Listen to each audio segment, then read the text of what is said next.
as you see fit.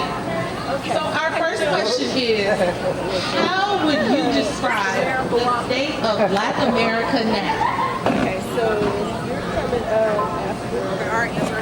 So we're gonna have, How we gonna do that? so you go first.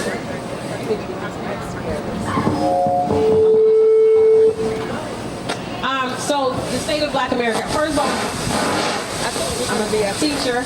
I'm a comedian. I'm a teacher. I'm a teacher. I come from Alabama.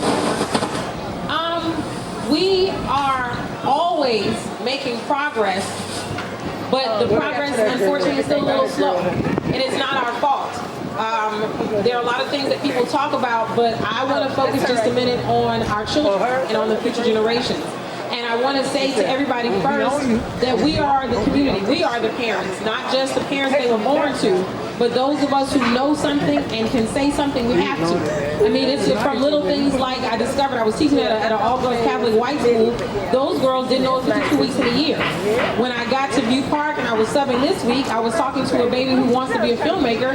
She had no idea who Spike Lee was. She knew who Ava DuVernay was. So the state of our people depends not solely, but a lot on us. It depends on the conversations that we are having with our children. And they are all, if you are of sound mind and body, they are all our children. And so what's important is to pay attention. What's important is to know that while we are witnessing the violence of police officers and of this white supremacist system at work, never sleeping in the streets, that we have to be in constant conversation with our young people and bringing them up and working with them. Education is still key, not for you to make millions, but for you to be a high thinker. We still want our kids to get all the way through high school and do well. We still want our kids to go all the way to college and do well, not because it will make them rich. It is our spirituality, it is our own thinking, it is our own ownership and our choices that will make us rich in money and in all other things. So the state of Black America, and some may say tragic, I absolutely disagree. But it is progressive and ever moving, but we have to keep it that way.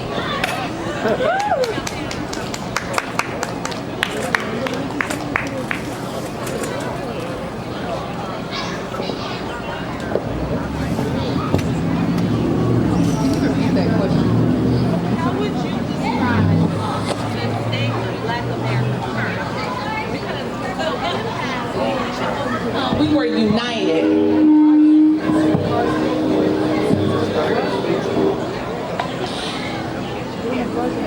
It seems like in the 60s, during the Civil Rights Movement, we were united. It was a collective voice.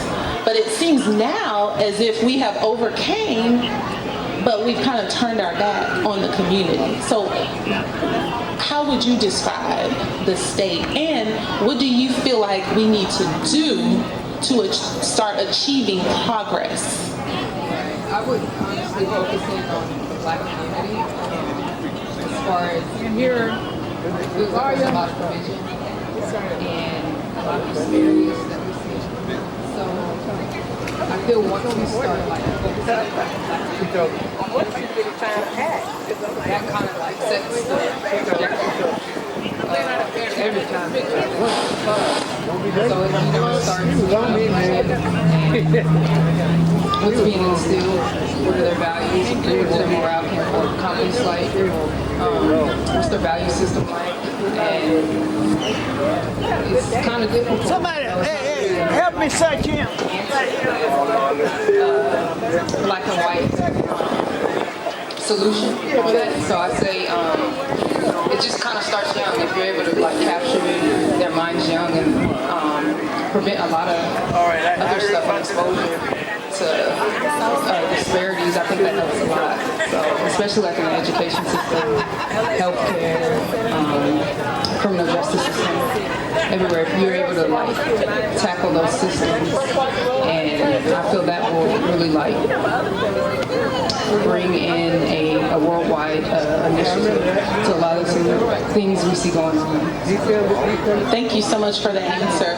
And you talked about these disparities, these inequities. And so Pastor Demiko, keeping with the same topic of disparities, is enough being done in our community to build wealth? Absolutely not.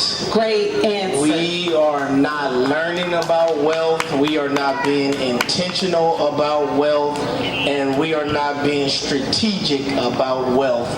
Billions go through the hands of those that look like us. But yet we do not intentionally and strategically use those resources for our betterment. And so what we need to do is start having the necessary and needed conversations.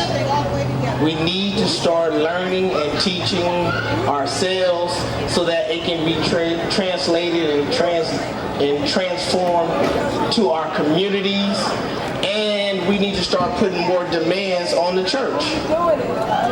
If the schools are not going to share that kind of information, then our houses of worship should be sharing that kind of information.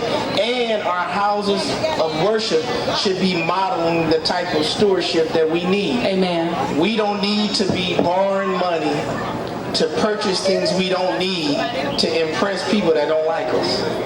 We ought to be using those dollars so that we don't have to beg for what we need.